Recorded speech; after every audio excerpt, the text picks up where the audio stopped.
Past few days in the north of Yemen, a general mobilization is underway to send hundreds of Houthi fighters to the Gaza Strip. Israeli officials now admit overnight that they are nearing all-out war with Hezbollah. Western allies sending, of course, dozens of warships in and around the Red Sea. Yemen says they will target U.S. warships in response to any tensions in the Red Sea. Israel has ordered an evacuation in southern Gaza so they can start bombing there. And Benjamin Netanyahu just told Loyd Austin that the U.S. is basically at war with Iran. Listen. Mr. Secretary, it's good to welcome you and your delegation again. We're fighting a war of civilization against barbarism. I can say that when we spoke, I expressed again our commitment, Israel's commitment to achieve total victory against Hamas. And we think that this is not only our war, but in many ways your war, because you are leading the forces of civilization in the world. This is a battle against the Iranian axis of terror, which is now threatening to close the maritime strait of Bab el-Mandeb. This threatens the freedom of navigation of the entire world. I appreciate the fact that you are taking action to open that strait. It's not only our interest, it is the interest, I think, of the entire civilized community. And I want to thank you for the support that you have shown consistently. And I welcome the opportunity to talk about what else we're doing to have our common interests served. Mr. Prime Minister, thank you. And now the White House today is threatening a veto of a UN Security Council resolution that would call for a ceasefire in Gaza and set up expedited inspection process there so they could bring in food, aid, medicine into Gaza. Imagine being in the Biden administration and being the one during Christmas time that pushes against a ceasefire. Daddy, what did you do today? Yeah, I voted to allow the continued bombing during Christmas. Thanks, Dad. You're a great father. So are we heading to war with Yemen? Are we heading to war with Iran? Let's ask former UN Weapons Inspector Scott Ritter, former U.S. Marine, who knows something about these inspection processes and something about the United Nations. Scott, great to see you. Thanks for having me. So when you hear, first of all, on the UN piece of this, the UN ceasefire, an inspection process that would allow aid to flow in here, what do you make of the United States threatening this veto on this resolution? Well, first of all, it has nothing to do with the UN or an inspection process. It has everything to do with the Biden administration has given Israel a green light to kill as many Palestinians as possible between now and the end of the year. At the end of the year, the Biden administration has said that Israel needs to shift gears and change its strategy. I mean, this is the most callous, indifferent, literally bloodthirsty policy one can imagine, because literally what we're telling the Israelis is you can kill anybody and everybody for the next week or so, and then you have to stop. And so Israel is going to do that. We won't do anything to facilitate peace during this time. The United Nations will be able, I'll just say this without any hesitation, the inspection process put in place by the United Nations would guarantee that all humanitarian goods were indeed humanitarian goods and would be distributed to the proper people. There's no doubt about this. Israel can scream all at once about how Hamas will take over, Hamas will do this, Hamas will do this. No. Israel just doesn't want to do anything to alleviate the suffering of the Palestinian people because it is their strategy of collective punishment. They are trying to kill as many people as possible. I'm just stating that straight up. There's no military advantage here. This is 100% punishment because Israel knows it will not achieve its stated objectives. They will not destroy Hamas militarily or politically. So what they're doing right now is punishing the Palestinian people. This is targeted genocide against an innocent civilian population. It's the worst kind of war crime, and it's happening in front of everybody as we speak. And the United States is the principal facilitator of this. So Merry Christmas, America, you suck. Yesterday, I asked presidential candidate Vivek Ramaswamy that question. I said, I asked him flat out, here, I'll play it for you right now. Is Israel committing a genocide there? Would you label it as a genocide? And here was his response. I'll tell you where I come down. So I don't think that the use of the word genocide is appropriate there because 20% of the 20% of Israel's population is Palestinian. And the place on earth where Palestinians live the best life is in Israel. But I'll tell you, I'm not running to be president of Israel. And I'm not running to be president of any other country. I'm running to be president of the United States of America. So as it relates to Ukraine, I'd end that war, and I've talked about that extensively. You asked about Israel. Here's my view. We shouldn't be intervening in that war. My message to Israel is Israel absolutely has the absolute right to defend itself, and I'll diplomatically stand for Israel's right to do so. But I'm against the $16 billion or $14 billion or whatever it is aid package. I don't think that's good for Israel, and I don't think it's good for the United States when we muddy the waters. And so it's not our job to be the global policeman, and I take issue with those Biden or others that are now going in the direction of calling what Israel's response is a genocide or whatever. I think that's inappropriate. It's off the mark. But I also don't want to intervene half in, half out in these conflicts in the Middle East that haven't advanced our interests. Scott, what do you think about that? It's not a genocide, according to Vivek. Vivek doesn't know what he's talking about. I mean, to be honest, I tell you what, Vivek, go live in Gaza for a minute. Send your family to Gaza. Send your loved ones to Gaza. Send anybody you care to Gaza, and they'll phone back to you and say, Vivek, it's a damn genocide. Okay, Vivek, you're thousands of miles removed. You're an idiot. You just disqualified yourself to be president of the United States. But then again, so has every other candidate who's running for president, so it doesn't matter. But no, Vivek, it's a genocide. Look up the definition of genocide. You're the one who's so clever with words and definitions. Be smarter than this. Be the leader you want to be. Be different than everybody else. Separate yourself from the pack by having an ounce of humanity in your heart, especially at this time, Christmas time. It is genocide. It is the targeted slaughter of civilians using American bombs and American aircraft with American money. We are the ones killing them, Vivek. You're the ones killing them. You're a genocide enabler. Don't pretend that you're anything other. In our chat yesterday during that interview, our audience, who understands this deeply, said, look up the definition of genocide. Look it up. So I think they agree with you on that. So the White House position on this is carpet bomb. You have full carte blanche to do what you want. Okay, that's the White House position on this. Sending now warships to the Red Sea.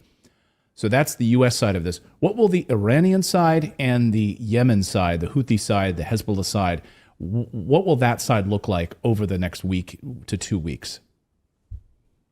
Well, I mean, Yemen has pretty much made a decision that it's all in.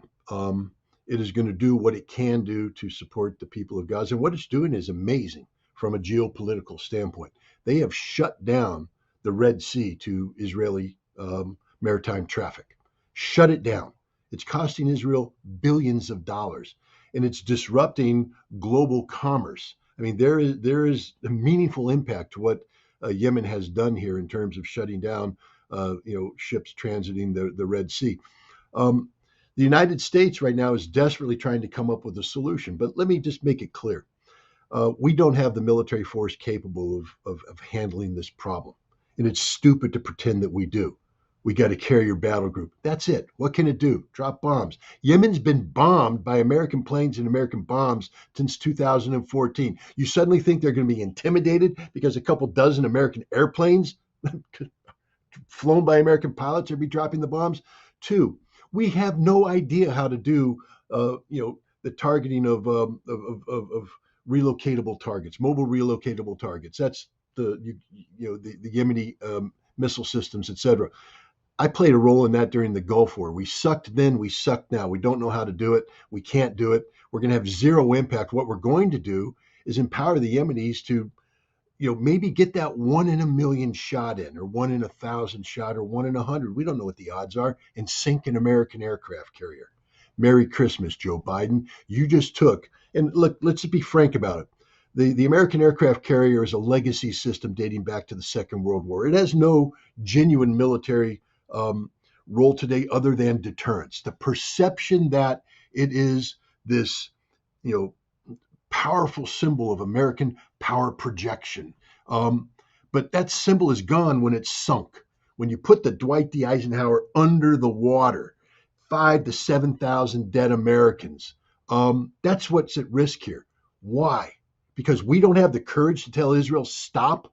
This could all end today if we imposed on Israel the requirement for a ceasefire. Pick up the phone, Joe Biden, and tell Bibi not another American dime will go your way if you continue this war one more hour. The war's over at that point because Israel can do nothing without American aid. show the courage. Instead, what Biden is doing is putting all of American national security at risk, indeed global security, because you're not going to beat the Yemenis. You're going to empower them. Therefore, we're going to become more and more desperate. Israel is going to be more and more desperate. They're talking about expanding the conflict against Hezbollah. Israel, newsflash, you can't beat Hamas. You're not going to beat Hezbollah. They're 10 times more prepared. They have 100 times more powerful weaponry, and they have a plan to take northern Israel. If you want to lose the Galilee, go into a full-scale war with Hezbollah. And then what's America going to do? Intervene? Again, Hezbollah has been receiving Israeli bombs American bombs dropped by American-made airplanes for decades. They're not intimidated by anything America can bring to bear. And if America brings enough to bear, now we bring in the Iranian problem. So that's what I want to get to next is the Iranian problem. That's the other big piece of this. I wanted to show you a tweet that Modad Geopolitics tweeted yesterday, and his thread has been really interesting on this, and get your take. He says, the Iranian strategy is to present the United States with a choice of either backing down in the Gaza war, thereby humiliating Israel and the U.S. and showing that the Zionist project is no longer viable, or fighting Iraq, Syria, Yemen, Lebanon, Gaza, and even Iran itself simultaneously. And he says the U.S. can cause enormous damage, but it cannot win a full-scale Middle Eastern war in multiple countries. Do you agree with that or disagree? I agree with that. First of all, the U.S. can't cause immense damage anymore. You need bombs. We've given all our bombs away. There's only so many targets you can bomb, and there's only so many bombs that you can bring to bear on targets. But what will happen? First of all, the Houthi have said straight up that if they're attacked, and Saudi Arabia plays a role in any of this, they will eliminate Saudi Arabia's oil production potential. Just think about what I just said. They'll destroy Saudi Arabian oil production. They'll destroy UAE, United Arab Emirates, oil production. Now, Iran has pretty much said the same thing. If we get involved in this fight will destroy the global economy, especially the Western economy. Biden needs to wake up to the reality that America simply cannot impose its will on this problem. This is a problem bigger than America. We don't have the military capacity to prevail in this conflict. Yes, we can drop bombs in a lot of places. We will lose everything in the Middle East, everything in the region, because there's not a military facility in that region that is missile proof. And Iran has a lot of missiles, and they will bring death and destruction down on the Americans like they haven't seen since the Second World War. And then what? Now we're in a regional conflict. Can we throw cruise missiles at Tehran? Yeah. But to what end? Because Tehran will destroy everything we have in the region. And then where are we? We don't have the ability to invade Iran. We can't do it. You could mobilize the entire American military capability today. We can't invade Iran. We don't have the ability. So to what end are we getting in this war? At the end of the day, the costs that will accrue by the United States taking on the entire region on behalf of Israel will far outweigh the consequences of just telling Israel no. But we can't tell Israel no because Israel owns us. Every voting member of Congress is under pressure from the Israeli lobby. The President of the United States in this election year is under pressure from the Israeli lobby. Vivek is under pressure from the Israeli lobby. All American politicians are. Why? Because they own us. We've allowed Israel to insinuate themselves into the American political dynamic so that we can't separate legitimate American national security objectives, which include don't go into war against the world, from Israel. Benjamin Netanyahu has been trying for years to get America to go to war with Iran. And now it looks like he may succeed. Congratulations, Joe Biden. You've allowed the most vile war criminal in modern history, Benjamin Netanyahu, to dictate American national security policy to the detriment of the American people. So I'll get you out of here on this, Scott, which is what happens over the next 2 weeks. We know the Israeli side and what the United States is allowing for this carpet bombing to continue. But do you see the United States? I thought, okay, we're going to take a vacation here. We'll have a holiday break. It'll be quiet. No, it seems like this is not going to be a quiet Christmas at all. It seems like we're heading into a massive war. What do you see? There's still a chance for reason to prevail, meaning that there are people surrounding Joe Biden who will tell him that this isn't the war you want. This will not make you a wartime president who's attracted to the American people. This will destroy you even more politically. And that's the most important aspect to be considered. Let's just be clear about it. Nothing that's happening right now with Israel relates to American national security. Israel does not promote American national security. Israel is an impediment on American national security. Israel is a giant weight around our neck, taking us to the bottom of the ocean. But we've somehow believed that we have to defend Israel as an extension of American national security. There's nothing that's happening right now in terms of defending Israel that promotes American national security. This broader war will be an absolute disaster for American national security, and it will have consequences that cannot be mitigated before the November election, which means that Joe Biden will lose the election. It's a 100% guaranteed outcome should he do this, because the economy, and again, I go back to James Carville. You remember when he was helping Bill Clinton run. It's the economy, stupid. It is the economy, stupid. And if you allow this conflict to expand, the impact on the oil market, on energy security, and what will happen to Europe and the United States, it will be total collapse. There are people around Joe Biden saying, "Boss, this ain't the way to do it. You got to start thinking about November. This is going to sink you." And hopefully they get through, along with the Pentagon, who has a history of telling presidents, "Hey, boss, we'll obey your orders, but understand we don't have an in-game strategy here. We got nothing. And you're going to open up a Pandora's box that is going to create problems that we can't solve. We don't have a solution for these problems." And I'm hoping that the combined impact of these two advisory vectors will be such that Biden will pull back. I don't think he's going to put pressure on Israel. But I think that if again, because remember, the consequences of going to war against everybody is going to last for years. The consequences of letting Yemen shut down Israeli maritime traffic until the end of the year lasts until the end of the year. At the end of the year, after Israel has killed as many Palestinians as they possibly can, we can see a ceasefire. We can see the humanitarian aid coming in. We can see that, and you can create the political conditions that have Yemen back down.